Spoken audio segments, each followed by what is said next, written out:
much better after that coconut water. A little something I wanted to talk about today is a subject that I used to avoid.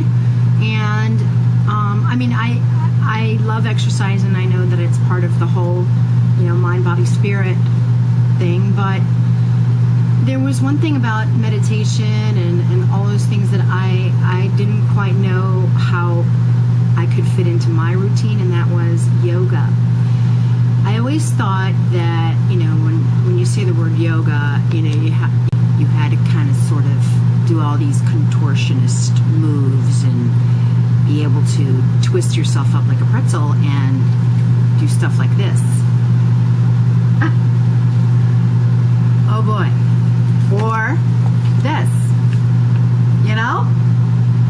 For somebody my size, that kind of thing is a nightmare to look at, because we can barely get down on the ground and cross our legs, much less do something like that, I mean, when you're larger, it's a little difficult. It's more difficult moving around, obviously. So, plus there's a lot of more tissue to, move around and get into the right place to get there. So, yeah, but it's such an important part of the routine and, the spiritual practice, because getting your body in line means more than just, what you're putting into it as far as the foods that you eat or if you're juicing or anything like that. It's a mental, emotional, and spiritual journey as well. And, many times in the past, I haven't really focused enough on that part of it. And, I was able to stick to the plan of whatever I was doing, but then afterwards fall right off the wagon and, gain all the weight back. And I wasn't changing my total being. I was just kind of doing like homework, and not really learning the book. So I want to just mention a few good things about yoga, and then I want to tell you what I do particularly. Yoga is a weapon against belly fat. How about that? I didn't know that. If you do it in a soft and slow pace, it can help relieve stress and give you a challenging enough routine to burn calories. Who'd have thunk? You can actually sweat doing yoga. It tones your abs, improves your flexibility, which I love, and less stress. Of course, that helps. And that means less unhealthy nerve-induced snacking and fewer stress hormones to signal your body to store fat in your midsection. So when you have a stronger, more flexible core, it gives you a stronger body altogether, stronger mental focus. A few more things is it gives you better posture. Obviously, you're aligning your spine. You have better digestion.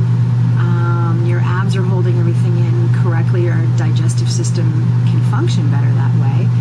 You have more energy because you're breathing constantly, breathing in and out deeply, and you're rejuvenating your cells. You're giving the oxygen to the cells that they really need, especially up in your brain.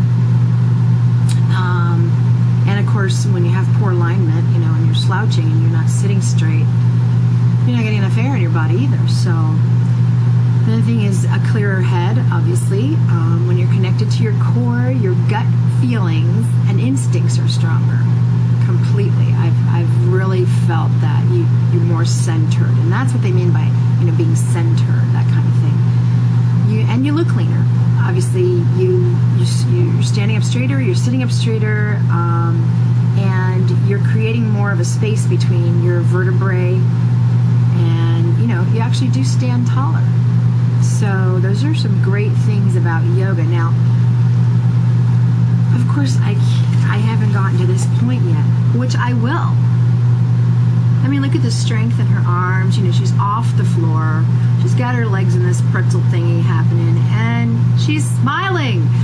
So I know I'm going to get there, and in my mind, I'm already there, which is law of attraction at work. But here's what I do to get started. I mean, it's like anything. You have a starting point, and you work your way toward your goal. And what I do is I do a lot of stretching. I sit on my yoga mat that one of my roommates gave me, and body stretch out. And, after exercising, I used to do that anyways, is get on the floor and touch my toes. And I've always been quite flexible, so I'm able to do that. But I started learning about sun salutations, which are really fun and very clearing. And those will kind of work out your upper body as well, which was phenomenal. And I like those. I do those. Those are easy. There are lots of books out there and information about yoga, so you can go into those and even online and find different poses and things. And the most important thing I want to say is you got to do what feels right for you, what feels comfortable for you. Don't push your body. I mean, if all you can do is lay in bed and maybe raise your leg and breathe, then by all means do that. Turn your head from left to right and breathe a couple times up and down. You just get into the habit of moving your body in slow motion and just focusing on how that feels and breathing. That's all it takes, really. And as the days go by, you'll notice that you're able to do a little more. And now I can sit cross-legged and put my head down and try and touch my feet. Well, I can't touch my feet yet, but I will.